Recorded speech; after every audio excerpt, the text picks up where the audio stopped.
What is going on, everybody, and welcome back to Salty Runback, here to be your weekly intake of North American Developmental League of Legends. It is the end of the NACL regular season, and the playoffs are about to heat up, and promotion tournament spots on the line down in Tier 3. A lot to talk about. I'm back from, my other previous job. I'm back here in my good old-fashioned basement. My name is Grapes, joined alongside Hawk. Hawk, how are you doing today?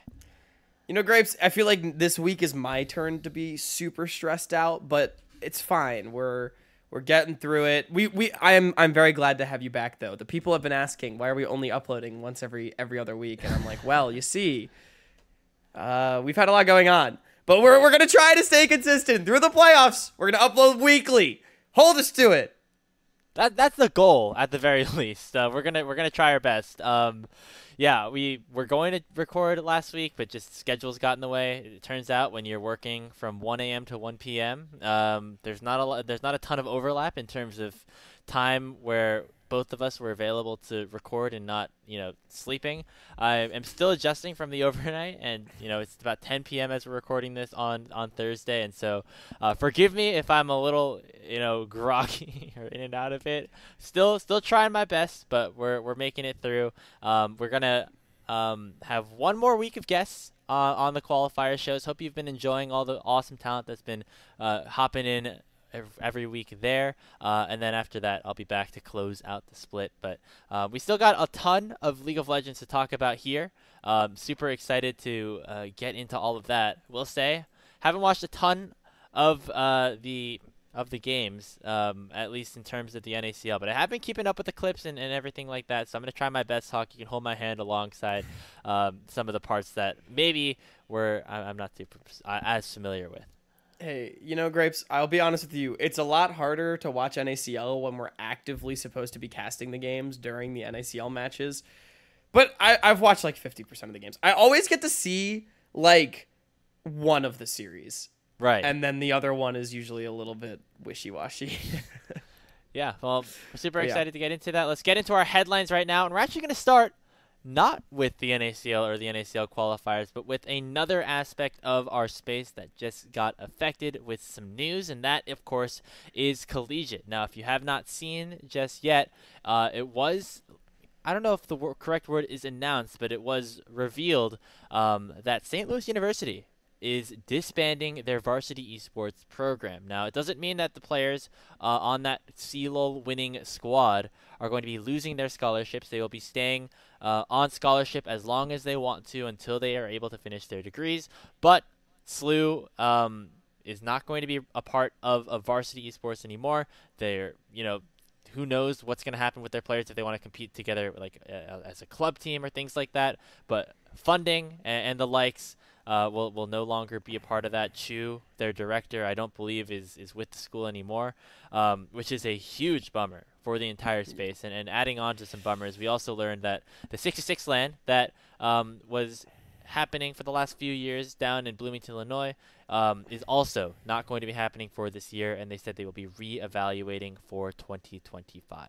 Hawk, it feels like we just had one of the most competitive, one of the most exciting years of collegiate League of Legends ever. And now we're getting hit with these two pretty sad pieces of news. What are your thoughts behind all of this?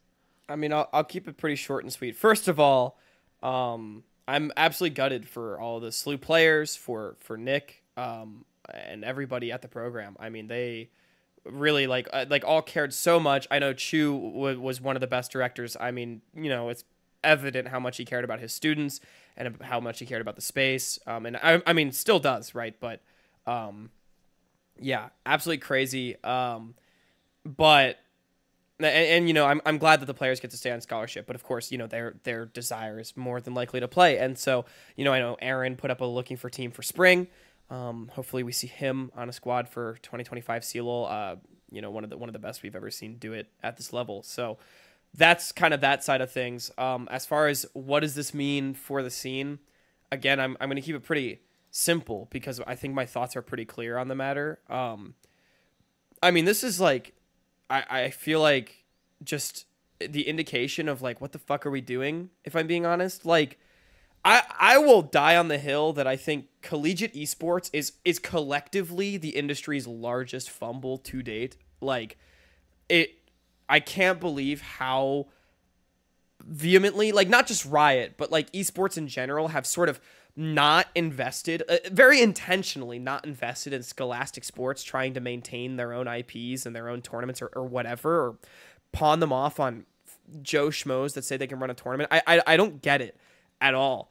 And I mean, now we're just seeing the results of this. Like, you know, this past year of CLOL specifically was kept afloat by two dudes who are 23 and 22 that have a podcast that just care enough, right? But like, I mean, you know, we're not pulling hundreds to thousands of viewers like collegiate esports really easily could if it was just invested in. You know, we're maxed out at like 250 on our best streams, which, I mean, first of all, thank you to everyone that watched our CLO streams, but you know, that's just the reality, right? And you know, yeah, I don't blame 66 for not having the money or seeing the value in holding a collegiate esports LAN when that is the reality of the space. I don't blame St. Louis University for seeing that this is not realistically a varsity program that is sustainable for the future when that's the reality of the space. And, you know, colleges and universities, to my understanding, much less numbers driven. I mean, shoot, you know, we still have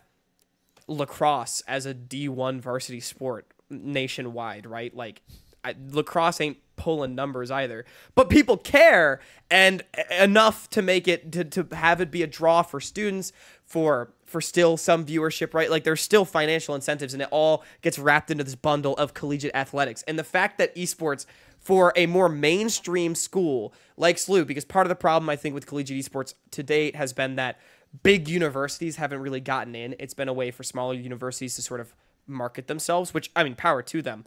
But it seemed to me like at some point we should have hit this inflection where, all right, now it's time for the Power 5 schools to get in on the action. SLU was kind of, you know, not Power 5, but a bit more mainstream. They felt like they were maybe supposed to be the start of that trend, and instead it's just the complete opposite. So I guess I said a lot, but my thoughts are just like, I don't understand how we fumbled this collegiate bag so hard, and yeah, it absolutely sucks, and we are witnessing its downfall right now. And not to say that it can't be saved. I always try to be somewhat optimistic on this podcast about the future, but yeah, that's the reality. This came as a shock to me personally. I mean, we obviously just got to talk to Shu a couple of months ago at CLOL in the Boise State Arena on this show, and talked to him about how he founded the program and how he was inspired by someone like Clerky, and ended up, you know, talking to higher ups and things like that to get funding and to get this program and you know, to cap it off with winning a collegiate tournament and winning a national championship. I feel like that would have been like a vindication almost of the work that, you know, Shu and the school and the team and the organization like put in, and that this can be something that, you know, they could build on for the future, and a national championship in you know, a very popular esports title. But, you know, just, you know, they were looking for places to cut funding, and it seems like that was the first and easiest one, and that definitely sucks. And, you know, we don't have, unlike lacrosse or some of these other varsity sports, you know, there's not like a large alumni network that's, you know, funding these things, because we are a very new sport, and things like that happen. And that's kind of just the reality of the situation. And I do agree with you. It feels like collegiate should be bigger than it is. And, you know, whether you want to throw blame at Riot or not, or whoever, it's not only Riot's fault. I mean, look, part of the blame has to be shared with them, because Valorant and League of Legends are two of the biggest esports in the world. But it's not only them. Collegiate esports as a whole, I feel like outside of fighting games, which are actually very well represented, but it's because it's easy to hold a fighting game tournament. Anyway, yeah, like, collectively the industry failed, not just collegiate, but scholastic esports. Yeah, I know Rocket League has some big things. I don't know how big they are, like, in comparison to, like, you know, the stuff that happens like at Worlds and LCS and things like that. But yeah, it really sucks. I am hoping for the players. They're really put in a shitty situation about 2 weeks before their semester is supposed to start, or maybe like right as their semester is supposed to start. Yeah. Either stick around and continue to hold I mean, on it's to been that August. scholarship Yeah, that they're you probably have. heading back to school in like a week. Yeah, I mean, it's either you get to hold on to the scholarship that you have without getting the benefits of playing at a competitive esports school, or you are forced to look into transferring from a system that you were really excited to kind of stick around in. Yeah.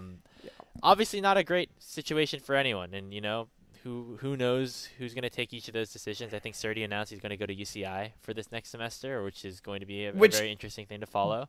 For the record, this is not a result of this decision. This was already decided, but yeah.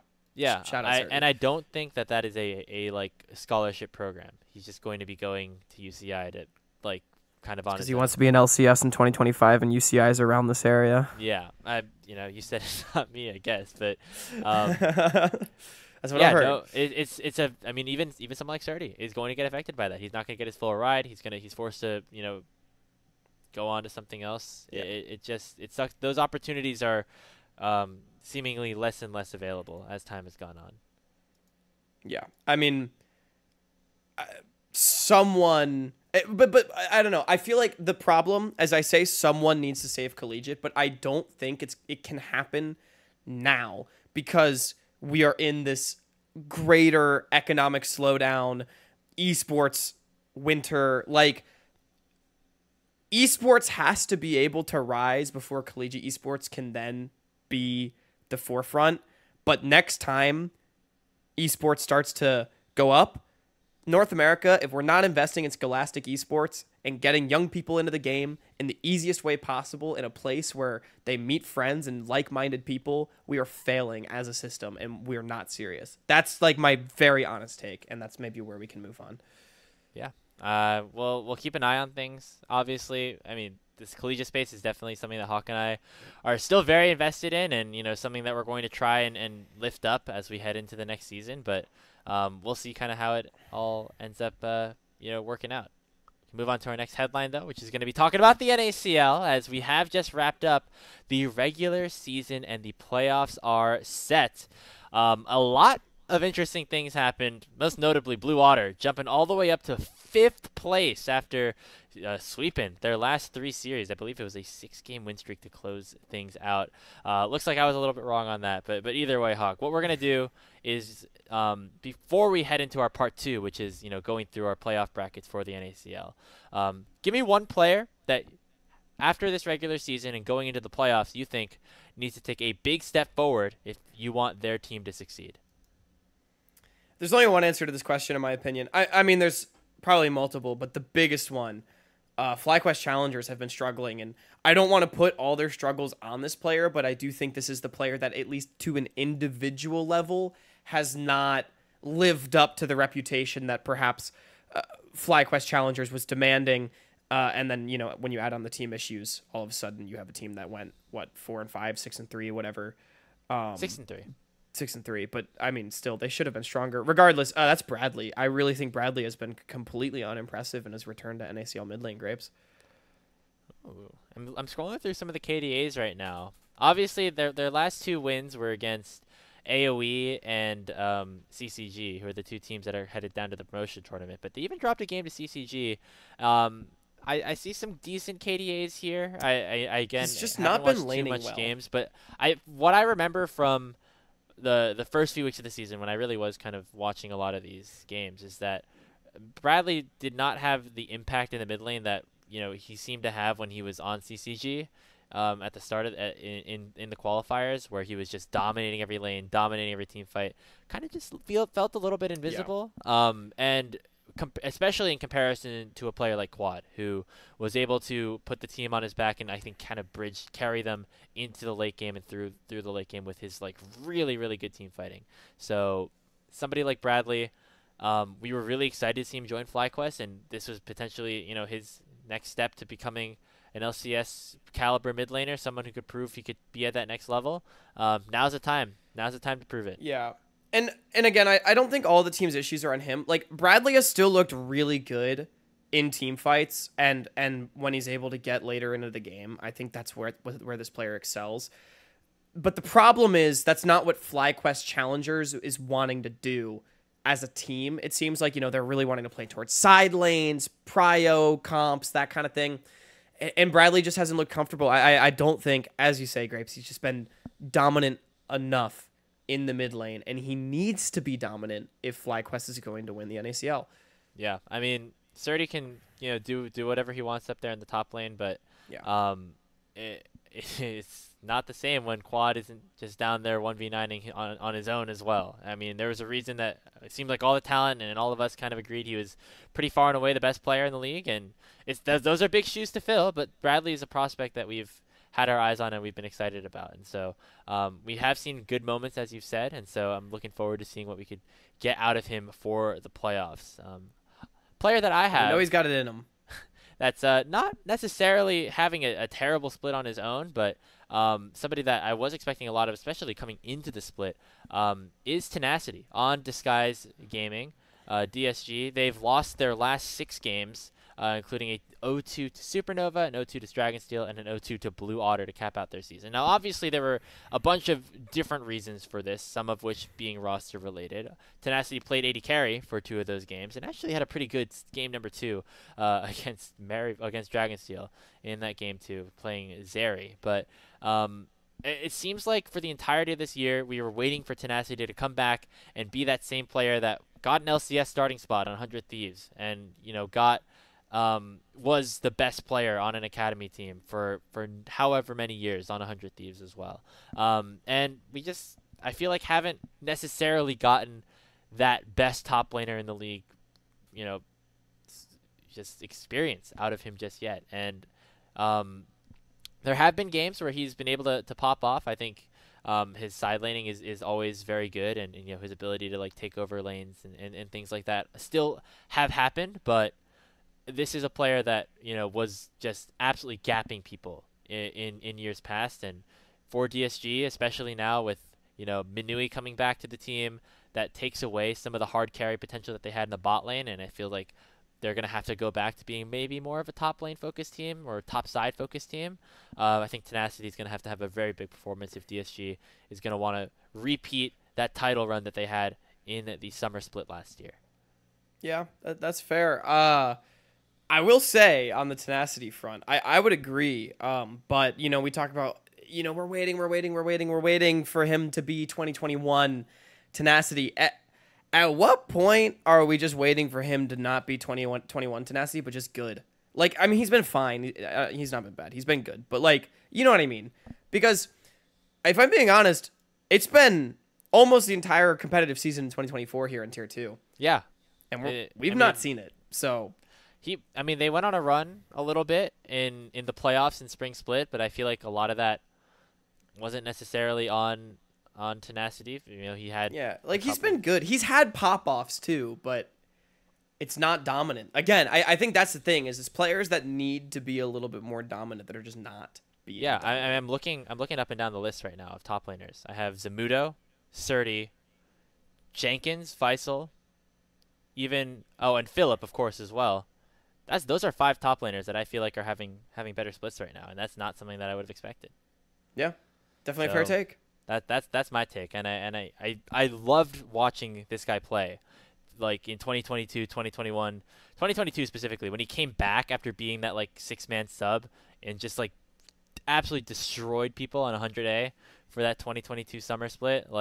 That was I was convinced this guy was gonna be the next superstar of NA, and I really hope that we can see some more of that as we get to the playoffs, because that is a fun player to watch when he's on, and we just haven't gotten that 100%. We're going to be talking more about the NACL playoff bracket in a little bit when we get to our part 2. But before we do that, let's wrap up our headlines by talking about some of the qualifiers, as we are getting very, very close to figuring out which teams are getting their way towards the promotion tournament. And we could have been a little bit more certain, Hawk, if not for a couple of upsets that happened last week. Polestar ended up dropping their series, getting sent down to the lower bracket, as well as the Ducky Getters. They lost to Lotus, which is a little bit more understandable, I feel like. But PNW's coming out big, taking down Polestar 2-1. Both of these rosters were top 4 last split, and now are on elimination, on the edge of elimination, and potentially leaving their promotion shot to other people's fates. How much are you worried about either of these two teams? So, worth noting, both these teams obviously still control their own destiny. They're still the third and fourth place team in terms of promotion points, and quite substantially so as well. Like, they have themselves a very comfortable lead over Apex, Mission Impossible, and Gentle Hearts Gaming, who are the next teams up. I don't want to go into, like, the whole Foley sheet. It would get too convoluted, I feel like, for the podcast, but very unscientifically, Pulsar probably makes promotion in about 90 to 95% of remaining scenarios, whereas the Ducky Getters make it in probably about 65 to 70% of remaining scenarios. So they're both still in commanding positions, but they both have not topped their groups like they did last time. Now, this is a really interesting question, because if it's more worried about their current form, it is without a doubt Pulse. This team just doesn't look that good, like straight up. I don't really have much to elaborate on that. They lost to PNW in 3 games. They also dropped a game to Maelstrom, which these are good teams, don't get me wrong, but Pulse should be a cut above. They absolutely do not look like a cut above. This team honestly just feels like they fall flat when Will's not able to go crazy. Their bot lane is not smashing kids. Ariandel is consistent, but as we know, not exactly a 1v9 carry. And Hoarder's alright, and so Pulse looks really rough. However, if we're worried about a team that might lose their promotion spot, it's definitely the Ducky Getters. But I don't think this is necessarily unexpected. They have a tough game against the Gentle Hearts coming up. If they win that, they have a tough series against PNW. Both of them are very winnable. I think the bigger problem is that, I'm not sold that they're going to win either of them. But if they win both of them, they're in the promotion tournament, by the way. So, yeah, I think maybe, the Ducky Getters were kind of regressing to the mean a little bit. I don't even think they're necessarily playing worse. They're just, the shock factor's worn off. The honeymoon phase is gone. And it's like, okay, they're still a good team. They're still absolutely a contender. But they're not crazy, right? And so I'm worried about them for that reason. Taking a look at some of their drafts right now as well. Ducky Getters had some interesting stuff that they whipped out. They played they played they played Karma. They played a Ezreal Karma lane, it looks like. But I mean, it's not the same crazy, It turns out their bag of picks tricks, they had a crazy bag of tricks with 4 tricks in it, which is not that bad, Once you figure out what those 4 tricks are, it's a lot less impressive. Yeah, they are playing against Gentle Hearts, who technically have not won a game since the Swiss stage, because the Gromp Court series was a FF. Gentle Hearts did not look great. They also did not look great against Lotus. Maybe that just means Lotus is really good. And we'll see how that ends up working out. But I still love the X factor that we can see out of the Ducky Getters. I'm a little bit more worried about them, though, just because of the percentage odds that they can get in. And I think for all of us, if Ducky Getters make it to promotion, that is a win for this roster coming in, right? We're not expecting them to, promote into the NACL. If they do, it would be a great story, and everything like that. It would be more than a great story. That would be unbelievable. But for this roster, but this roster, I don't think had promotion into the NACL as the number one goal. Everything else is a failure. If they make it to this spot after, not having a ton of expectations coming in, I think that'd be pretty good for them. And so I'm rooting for them. I think they have a good chance. And all your points about Pulse, I kind of just echo. So we can move on to our next headline here a little bit, which is talking about some of the winners instead, as we can end on a more positive note here. PNWs, as well as Komodo, are 2 new top seeds in these groups. But let's talk about the PNWs a little bit more, because they were very surprising in their 2-1 victory over Pulsar. I feel like this group of players, there was the big dogs in the spring split or whatever it was, and then now they come together here. I always want to root for them, and now I'm scared to root for them. I think this was the one split where I was like, fuck it. I know I love you guys, but I'm going to predict someone else, and then this is the one Big split Dog made us jump off the hype train so fast. Well, this is the question. Are they a legit team, or did they just get a little lucky? Yeah, the Colthrow MEC and Friends team has done everything from go 1-4 in the qualifiers to make top 8 over many splits. So, yeah, I mean, you never really know what you're gonna get. They are definitely the box of chocolates team. I think they're this tournament's ducky getters. I think they're playing great League of Legends. They're, debatably overperforming, but they're performing and they've earned their wins. Absolutely. Prank is playing the best League of Legends I've ever seen him play in his life. And turns out Aljune's laning struggles don't matter when he's playing the most unhinged picks ever. So that's really my take. Colthro's a good player. We always knew that. We always, their Winking's a good player. Their support Muzi is pretty sick. Definitely a guy to have our eyes on. Yeah, like they're just playing great League of Legends. I really don't think they're lucky. I think they are legit, but I also wouldn't be surprised if they lose in the quarterfinals. Yeah, Diana Yasuo in game 3. How was that? That sounds. Dude, they've been playing shit like Udyr, Lee Sin, mid jungle. They have had Prank on Aurora top with Irelia into Corki. I got to cast both those games. Yeah, they've been playing Diana Yasuo. I mean, this team has been absolutely sick to watch. It's been very fun. I'm so glad for my boys. I know Prank always. I think this is the furthest that Prank has ever made it in a NACLQ event at the very least. I know Colthra and Algae might have made it further before as well, but bot lane for this team is also an interesting one. Winking is a prospect that we've been pretty hyped about over the last couple of splits or last couple of months, and Muzi is somebody that I've heard good things about from the qualifiers. So from the combines and things like that, I should say. So good to see that they are getting their shot as well. We'll say that they are going to have to play against the Ducks or Gentle Hearts, which is going to be a pretty tough matchup. And because they are a new team, they're going to have to basically win out in order to make it into the promotion tournament. But honestly, for these players, like getting the opportunity to go on a bit of a run like this, I think promotion is probably second on their minds compared to just having a good time and winning some League of Legends games. I think there is a greater than 50% chance that we see the PNWs in the semifinals, which would be an incredible achievement. They can get 2-0'd by Dragoons Goons with dignity, and everyone will be happy for them. I'm also very happy for the players. What I will say, to add a little bit of a spicy addendum to this, I think PNW, the tape, has looked more convincing than Komodo.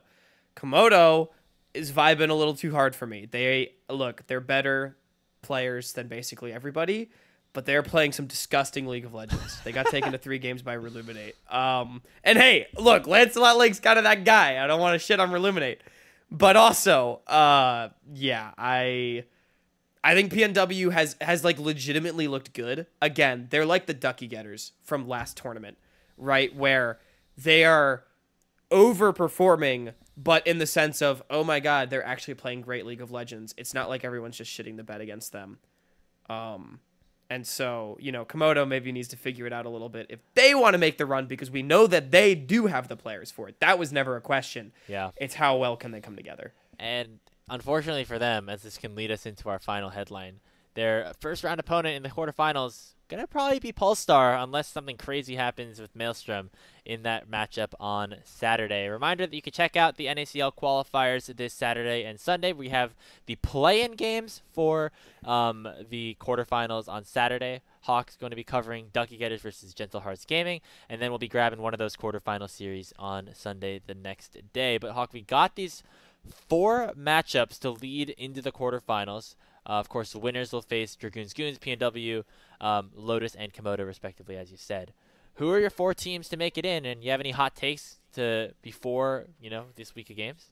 Well, I can tell you that if the matchup is Polestar versus Komodo, that will be the quarterfinal matchup that we're streaming on NACL 2 on Sunday.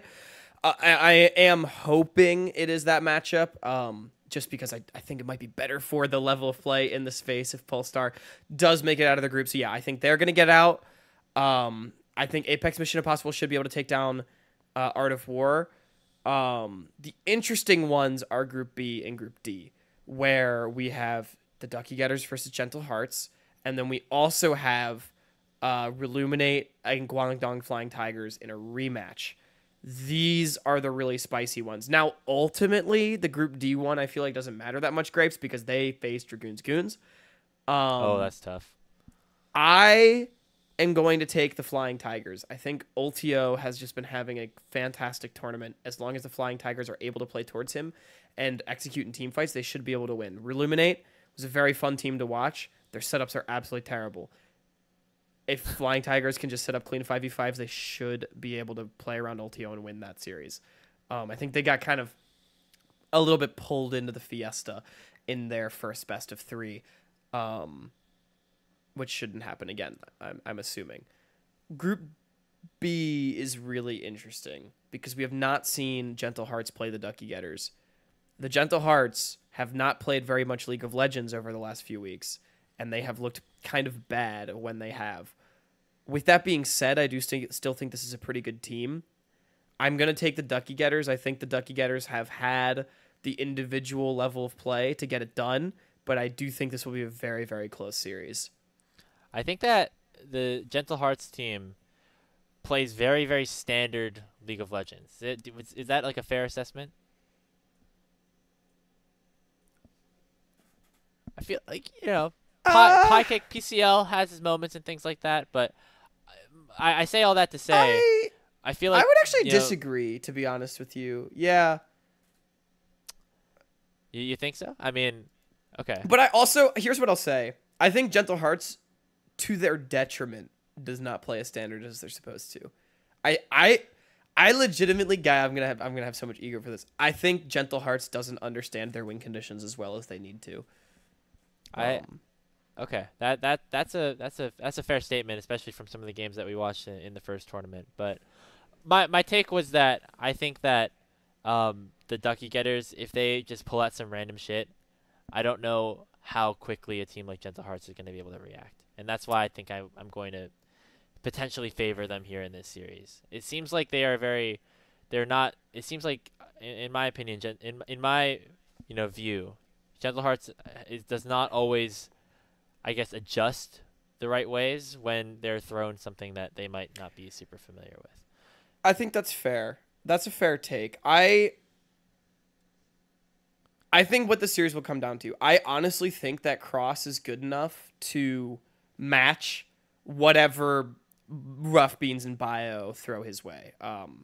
I think he's a great facilitator jungler, and he should be malleable enough in the series to sort of adapt to that.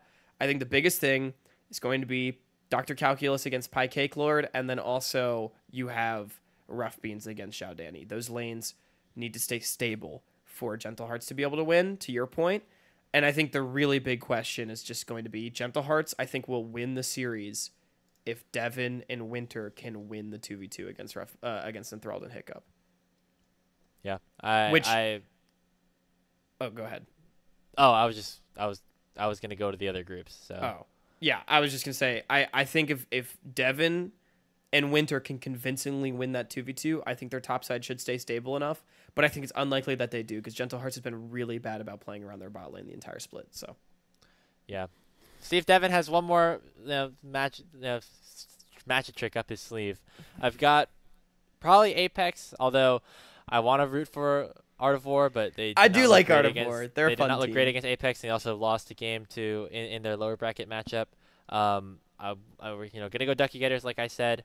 Probably go the Guangdong Flying Tigers as well, and of course Pulsar. So I think we're basically in the same boat as that's what we're expecting. But as you said, there are some of these groups that we are a little bit more sure of than the others potentially. So all should be exciting.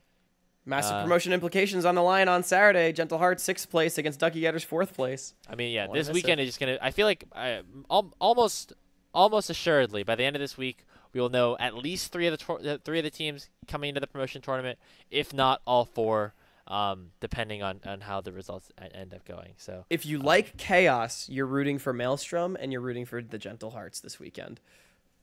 Yeah, I'm a big fan of chaos. So it would be fun to see the games that I come back to have some promotion implications as well. So we're definitely going to keep our eye on that, as that's going to do it for our headlines today. But we're going to head to our part 2, where we're going to be filling out our NACL Playoff Brackets. It is time for the playoffs in the 2024 Summer LCS Challengers League. We've got a newfound bracket with a whole lot more best of fives in a new, true, fearless format.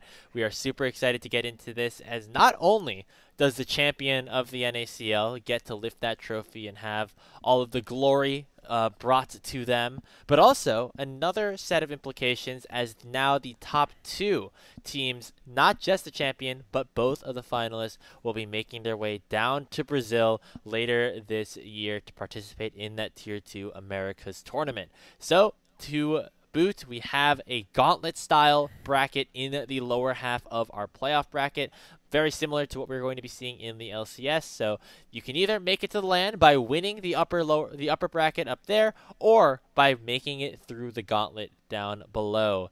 And so what Hawk and I are going to do, we're going to talk about some of the matchups really quick, and then we'll each be pulling up our own brackets, as there's a lot of parity in the league, Hawk, and I think that means that we're each going to have some very different perspectives on how things are going to go.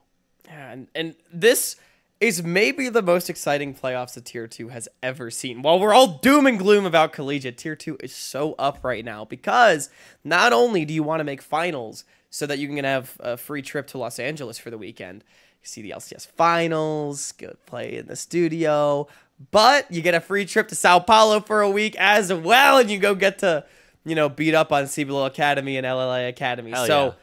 Hell yeah. I love America, how you just fuck had yeah. zero hesitation in competing against them. No, we're gonna shit on them. We're gonna win. Look, I can say it because I cast CLOL. NACL is going to beat up on them. But I mean, this is gonna be so much fun. I love this bracket format as well. It adds more stakes to the regular season. Winthrop in Disguise needing to start down in the bottom with Dragonsteel and Fearex Starforge starting at the top. Not only that, but you have more best of fives, because I believe, correct me if I'm wrong, Grapes, the first couple rounds of lower bracket used to be best of threes. That is gone. It is all best of fives in the lower bracket now. Yeah, and now that the gauntlet has also kind of been installed, you have to have best of fives for those. And part of me was a little bit hesitant to see this style being emulated down in Tier 2 as it is in Tier 1. Mostly because the LCS has 3 teams that qualify for Worlds, and so how it works there is the teams that make the upper bracket finals will automatically qualify for Worlds, and then the champion of the gauntlet before that, lower that loser of A5 game, as you see here on your screen, that little area, the losers finals basically. That matchup matters here in Tier 2, and so it's another best of 5. And part of me was a little bit confused about that, but the more I think about it, the more it still makes sense that this format kind of exists. So I'm happy about it. Dare I say, one of the largest flaws of the gauntlet format at the Tier 1 level is the fact that whoever makes winners finals is in Worlds, even if they then lose 2 best of 5s in a row right after that. So I kind of like this format. I think in general, it's just a spicier format. Instead of everybody starting on even footing coming into the playoffs, it's uneven. And I do think imbalance is competitive, especially when a lot of times there's conversation about, regular season doesn't matter, 8 to 10 teams, blah, blah, blah, blah, blah. Shut the fuck up.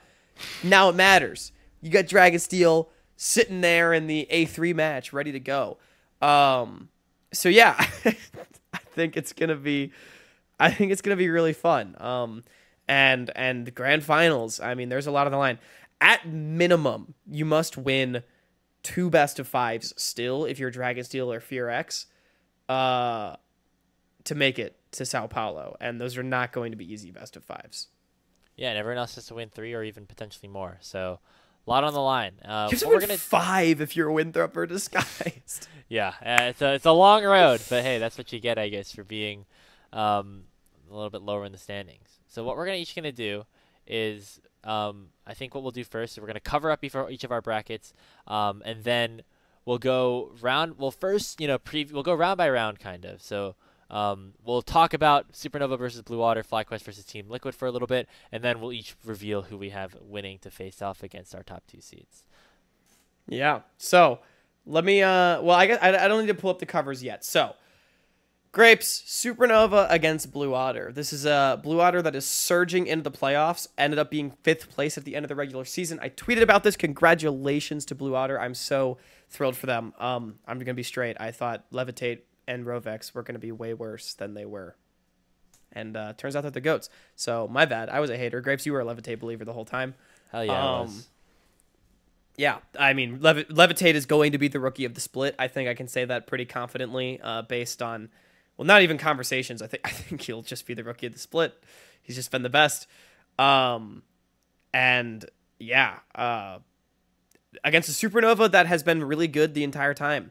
And I think the real question, Grapes, becomes, can the magic continue? I'm gonna pull up my bracket with the dividers and everything. I'm gonna show the people that. Oh wait, well that would reveal both matches. So I'm not going to do that. I'm going to talk as well, maybe. Well, Grapes, how do you feel about Supernova and Blue Otter? I am very happy for Blue Otter. I'm very excited that they've gotten to this point. And hey, they've been upsetting some teams. They got a win over freaking FlyQuest and Team Liquid Black back to back. And then sure, they beat Disguise last series, and that was a 2-0, and that was their first week with a new bot laner coming into that team. So you can attribute some of that to that last game. But first of all, you can only beat the teams that are in front of you, and also we talked about how having multiple extra series to play could be a detriment for a team like Blue Water, and they just decided to beat up on the 2 LCS affiliate teams. So I am pretty high on them right now. I do think that Supernova is very solid and will have a solid run, but I don't know if this is a spoiler, Hawk, but if we want to unveil our first prediction, I have Blue Water winning this one.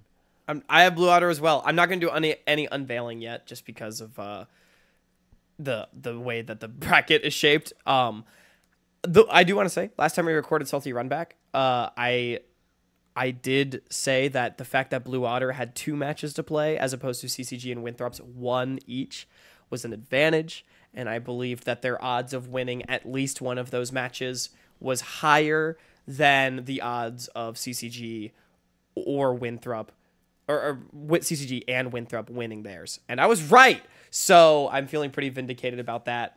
Yeah, Blue Otter, I'm high on them. I've got them winning as well. I think this will be a close series. Wouldn't surprise me if it's 2-1. If Blue Water sweeps Supernova to start the playoffs, that would be out of control. Like, holy fucking moly. They would be surging their way into Dragonsteel there in the next upper bracket match. But to move on to the other one, we got the LCS affiliate SmackDown, FlyQuest, who has still been very strong, but not as strong as we expected, against a Team Liquid that has been mediocre, but not as strong as we expected. Yeah, this is so crazy that this is the first round matchup to me. Especially like before we get to the higher seeds getting buys and things like that, because we all thought that FlyQuest were just going to be a pretty big runaway favorites in this league. Obviously that did not happen, and Team Liquid kind of have just continued some relatively middling levels of play for the entire split. I think we said this a little bit earlier on in the season, but the fact that they did all right. They eventually made it to top 3, which was a very cool accomplishment from them in the playoffs specifically, but they had a pretty mid-regular season in the spring, and they had another pretty mid-regular season here in the summer, and the fact that they, both just, didn't make any roster changes, I think was the reason that some of us maybe were not super excited about this team coming in. I honestly couldn't tell you too much about any of the people that have been on this Team Liquid Challengers roster for this split, but I can tell you that FlyQuest still has 30. They still have, Sajed, who's on a pretty good run right now, and I think that FlyQuest is still going to at least beat Team Liquid in this situation. Yeah, I'm going to be honest. I don't think Team Liquid is that good still. They have all the same problems that they had last split, where it just feels like they're pretty good players, but not amazing. And they haven't really figured out how they want to play as a team in like 60% of their games. So I'm still not sold. I do favor FlyQuest. I'm going to unveil my bracket first, and then we can kind of get into the meat potatoes here, Grapes. I do believe we both are the same through the first two matches. So I guess this is both of our playoff brackets as we stand after round one.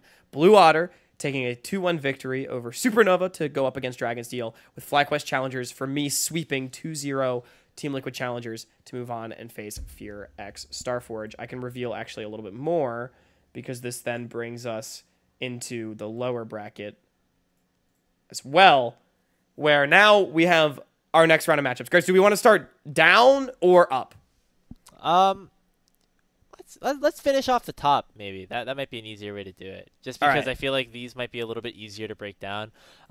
First of all, big fan of the I'm so happy. I'm so happy we both picked Blue Otter. We're riding that momentum, baby. And also, I just learned that this would be, if Blue Otter win a single series in the playoffs, it would be the best ever performance by a team that is in their first split after promoting into the league. And so I think that could be a pretty cool thing to watch out for. I think the only other team that has made playoffs after promoting, I think, was Maryville. AoE did it, I think, right? Well, they never promoted per se because they were already in the league. Oh, that's true. I guess they defended their spot, but yeah, I'm not counting that. Okay. So, yes, you would be correct. Just one playoff series, and Blue Otter can make some history, and they're already past their spot in the standings in the regular season as just some team like Maryville was when they first promoted in. So, pretty impressive stuff. But let's get into these upper bracket matchups. I think, Hawk, while we are very excited about Levitate and Samikin and Music and this whole Blue Otter team, we are still very confident about Maryville as well. This is my Salt Street Bets pick at the start to go undefeated. I still think that they're going to continue to ride that momentum. And honestly, the reason I would have been hesitant to say like that in an earlier episode that a team like Dragonsteel was just going to go undefeated the entire way.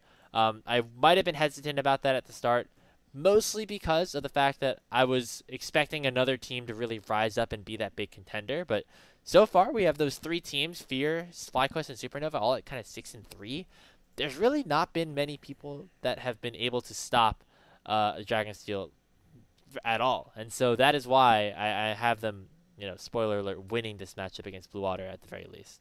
I concur. For as great as Blue Otter has looked, which they took a game off of Dragonsteel, no? I'll double check. I think they did. But I believe that sounds right. For as good and as scrappy as they may be, I think they have the potential to take a game off Dragonsteel. I do just feel that Dragonsteel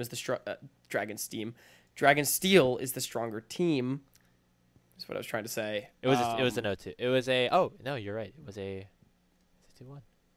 2-1. Yeah, that was back when Blue Otter was winning game ones, and we're like, oh my god, like maybe they're good. And then they kind of went down, and then they've really, went up. Music went 11-0-9 on Brand Jungle that game. I think the main thing is that Blue Otter has already accomplished so much. I don't think they're going to accomplish being a true contender, and so up against a true contender like Dragonsteel, I do not believe they will be able to overcome. Yeah, that's basically my sentiment as well. So I guess we're in the same. Fear X though against Fly. Grapes, do we differ on this one?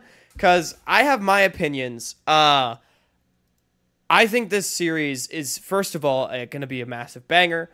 Fear X, Starforge, FlyQuest Challengers are both very good teams. FlyQuest beat Fear 2-1 in a very tense, one of the closest regular series of the regular season. I think this one comes down to the bottom lanes.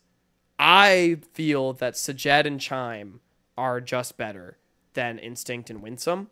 Specifically, I think that Sajed has more in the tank to offer than Instinct does. And not only that, I feel like the mid jungle for FlyQuest will figure it out enough in playoffs to be able to stack up against ABO and XU. Interesting. I actually am going to differ from you here a little bit. I am going to take the revenge tour potentially for Fear X Starforge. There are two players on this roster that I think are having really great splits. One of them is Philip up in the top lane. This guy's, I feel like every game it has really impressed me, and just has continued to look better and better than he ever did when he was on FlyQuest, ironically enough. And the other player actually is Instinct down there in the bottom lane. I don't know the exact stats, but it does feel like he's always like in a position to carry games that he is playing with this team. And somehow he's the one who's really standing out. And even though Sajed and Chime are really good, I think that combined with the fact that the whole gang's in person, and whenever the Fear Boys all gang up in person, they all head over to Cincinnati. Something seems to click with them. This was a narrative that was even existing back last spring 2023. Still they're back in Cincy again. The boys are taking selfies. I think XU was like on the news today. Was he really? On like the Fox station in Cincy. So That's they're having funny. a good time. And when the vibes are high, the vibes are high. I've got Furex Starforge winning this one. All right. I mean, vibes can definitely carry. I'm not sure how they're doing in the fly camp, but all right. I'm down to differ. Let me unveil. I have your bracket up right now. So we have Dragon, Steel, and Fear moving on. And then we have... Well, we don't want to unveil too much here. Oh, wait. Oh, yeah. So that's what you have. I have FlyQuest. So that's going to be the difference between the two of us. I can switch between real quick to kind of show the people. That's what I have. Otherwise, Grapes, down in the lower bracket, this is where things get really interesting. Because Winthrop against Supernova, disguised against Team Liquid Challengers. We are both the same on this yet again. Let's get the elephant in the room out of the way. Does Winthrop have a chance in these playoffs? Well, I'm not saying they don't. I think that, these guys won CLOL. They had a great series against that Maryville squad. They definitely have a chance in this series against Supernova, but I do think that Supernova is a very strong team in their own right, and Winthrop's kind of been on a slide as of late, if I do remember correctly. So they lost to Supernova just like a couple of weeks ago, or it was their last matchup that they played. It was a 2-1. And so I think some of that kind of bleeds in a little bit. Their loss to CCG and Team Liquid. Since they beat Blue Water, they are on a 3-game loss streak. And that's not how you want to enter the playoffs. And so just given, Supernova just beating them in the past, and also how I think about some of their players, I think I have them winning this game. Yeah. To put things into perspective, Winthrop has not won a series in the NACL since July 14th when they 2-0'd Blue Water.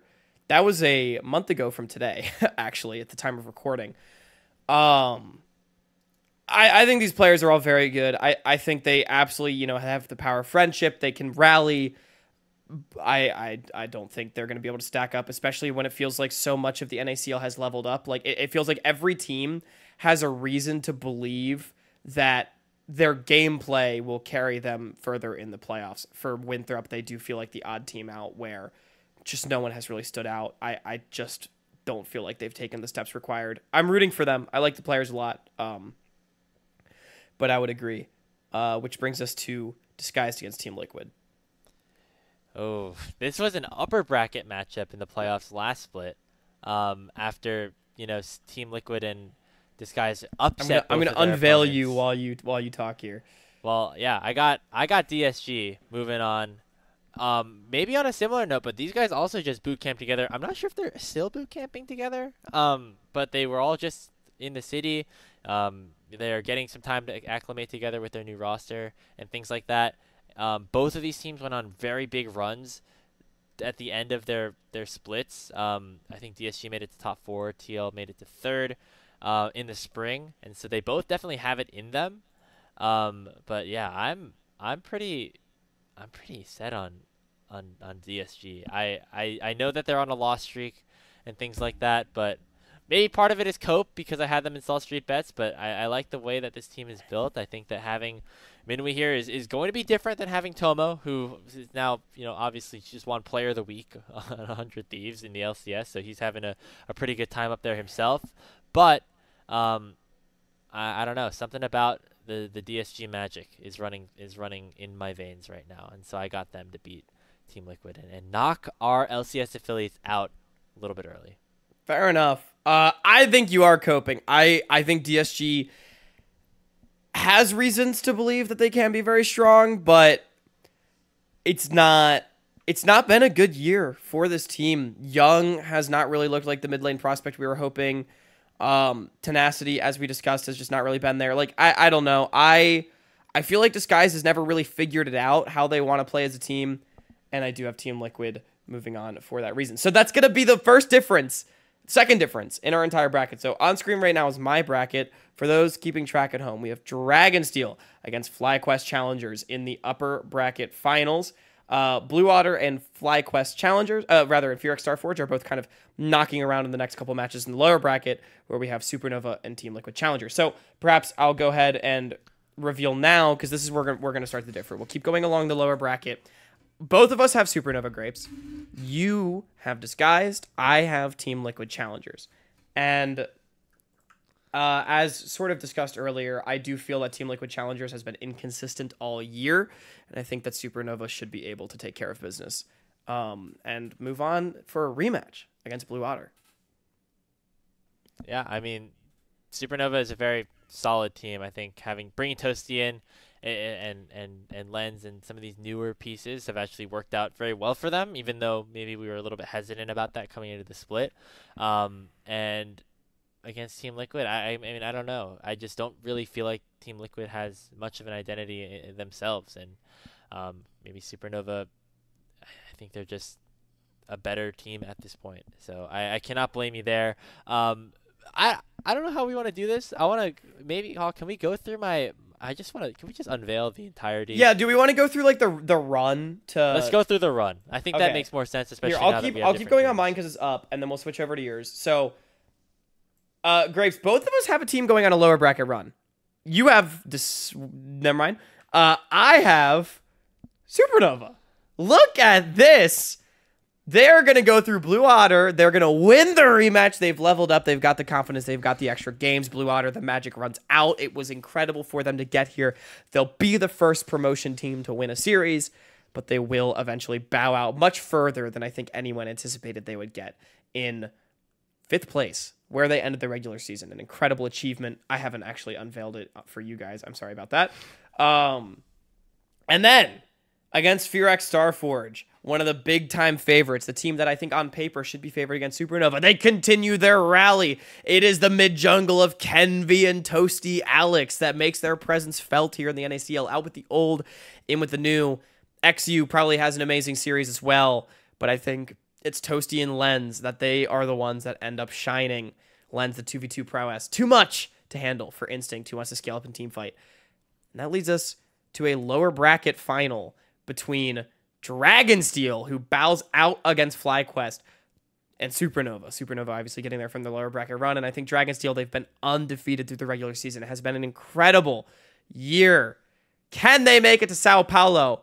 Well, we're going to have another best of 5 to find out, because I do think FlyQuest Challengers is going to wake up and remember that they are the father. Wow. So you think that in this rematch, they're going to remember that they beat Maryville, and they're going to do it again in this upper bracket? They're going to do it again. Interesting. Okay. I mean, hey, Dragonsteel's first loss being a FlyQuest would make a decent amount of sense.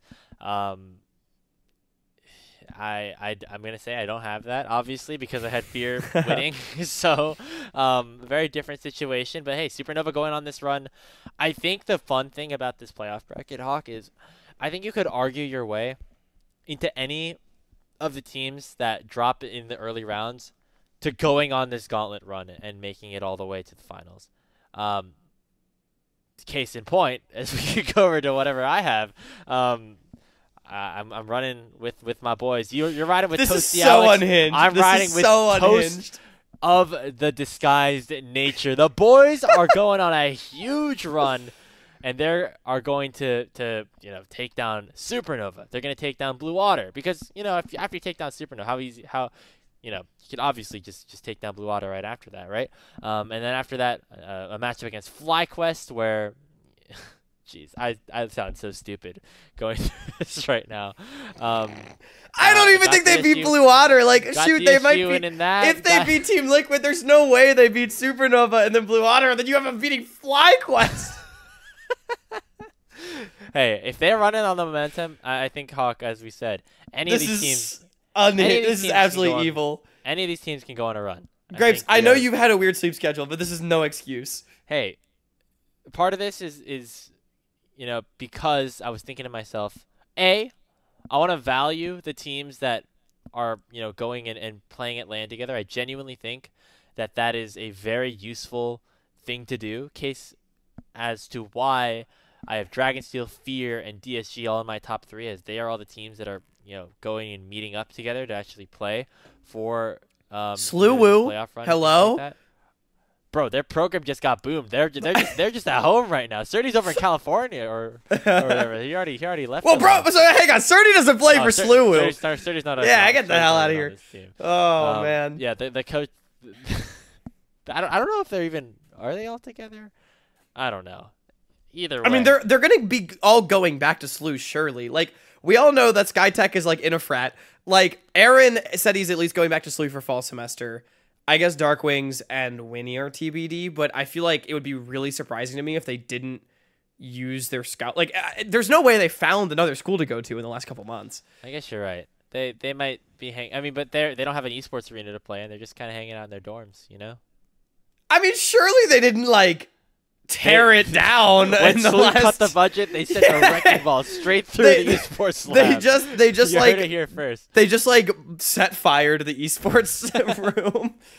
I mean, they must like still be maintaining the esports club, right? Like, this is above my pay grade. I don't know. This is all to say. When I was thinking about who would be the most fun to send to the LAN, Blue Otter, got it. It's got to be Disguised. Toast headed to Brazil. Okay. With his whole team. All making right. content together. From a content perspective, Disguised going to Sao Paulo would be incredible. It would be awesome. And so that's why I'm coping. I said it at the start. You can make the case for any of these teams to make it to the finals, in my opinion. And that is why. Well, that means I'm going to unveil your finals where you let the Disguised cat out of the bag. Versus Dragonsteel Grand Finals. The boys this is so evil, run the entire gauntlet. 5 best of 5s in a row. And they're going to go against Dragonsteel, who, I don't know, I guess I can just finish my bracket off here, Hawk. But Dragonsteel just looks so dominant. I don't see anybody, taking them down at all. I think they're going to have the first ever, well, maybe not the first ever fully undefeated NACL split.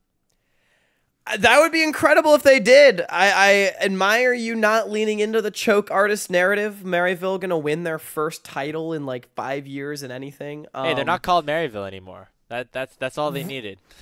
You're right. All they needed was the power of that author. What's his name? Brandon Sanderson's going to Brandon Sanderson. Yeah. That guy's clutch. He gives clutch vibes. I don't really know what that means, but we're going to go with it. Yeah, But Disguise wins Sao Paulo though. Sure. Yeah, we could say that. The Toast last minute subs into the game against INTC Academy, just ends up gapping somebody. Sure, we could play it like that. Yeah. Get the crowd going. Well, that's a pretty reasonable bracket. Having Dragonsteel win at the end, though, Grapes, that's a little vanilla. I'm going to be honest with you. Me 5 seconds ago. I can't decide what is more. Well, yeah. Disguise making it to the finals is evil. Dragonsteel winning is vanilla. Grapes is like two opposite ends of the spectrum based on his lower and upper bracket. But you guys know me. I stick to my guns. Supernova all the way, baby. Happy medium. It's the Goldilocks zone. It's not the favorites winning it all. Dragonsteel, they don't got that dog in them. They're going to miss out on Sao Paulo and in the grand finals against FlyQuest Challengers Supernova. 3-2 victory because Faisal solo kills Surdy randomly. It's like, oh my God, this is crazy. And then they win the game. Solo kill into immediate FF. That's what you're saying? Surdy's that mental boomed? Surdy 0-11 incoming.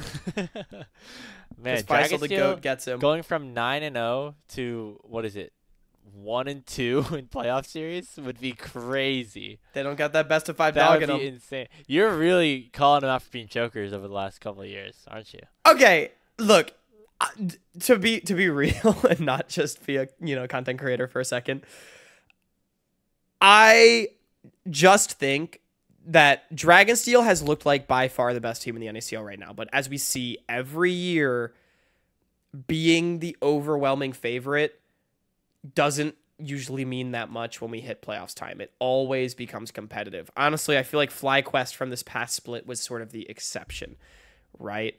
But even they weren't the 1 seed. So, you know, I feel like being the 1 seed is not a safety net. Them going undefeated is not a safety net.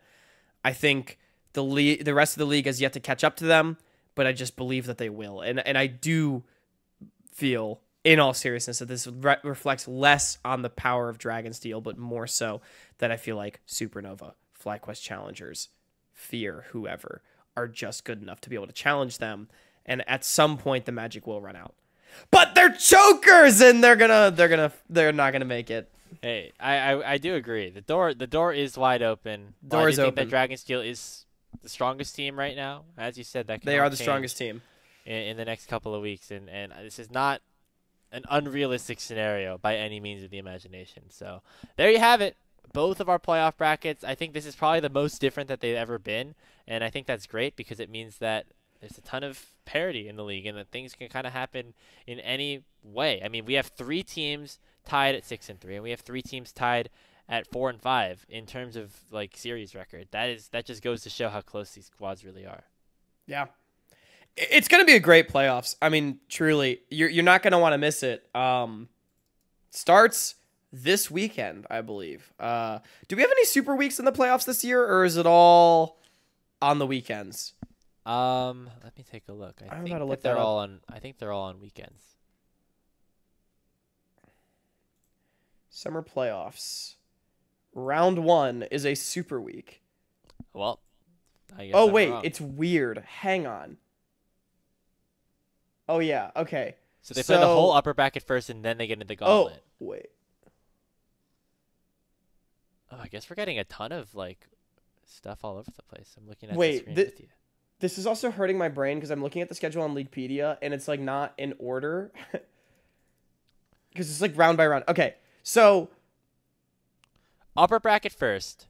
That's going to be happening this Saturday and Sunday. Week Yes. after that, we have our best of 5s, and we start the gauntlet. Week 3, we start with our winners finals on Friday, and then we go Saturday, Sunday, gauntlet, or Thursday, Friday, Saturday, Sunday. Yeah. And so then that will lead into the finals at Riot. Yes. So this weekend, make sure you watch the entire upper bracket up until winners finals. We're going to have Supernova, Blue Otter, FlyQuest, Team Liquid, and then the winners against Dragonsteel and Fear. These are all best of 3s. It's going to be happening on Saturday and Sunday this coming weekend after the LCS, presumably. Make sure you tune in at that time. The week after, Thursday, Friday, Saturday, Sunday, basically to play out the entire lower bracket. And then we have Friday, Saturday, Sunday the following week to decide everything except for the last 2 matches. So it is going to be an incredible... Oh, wait, no, the Thursday... Oh, you're right. So it goes Friday, Saturday, Sunday, then Thursday, Friday, Saturday, Sunday. Either way, make sure you just follow the fucking Twitter, follow casters, make sure you know what's going on. This weekend, 4:45 Pacific, coverage begins on Saturday for Gentle Hearts Gaming against the Ducky Getters, and then on Sunday we'll have the quarterfinals over on NACL 2. It's going to be me and a to-be-announced guest. I've had a lot of fun casting with different people for as much as I may miss you, Grapes. Grapes will be back for finals weekend the following, and we'll be back next week with Salty Runback. You can hold us to it. Follow us on all of our social media, at Salty Runback Pod, at Hawkcast, at Speedy Grapes. I hope you all take Disguise making it to grand finals with a grain of salt, because that's never going to happen. Stay safe and have a great night.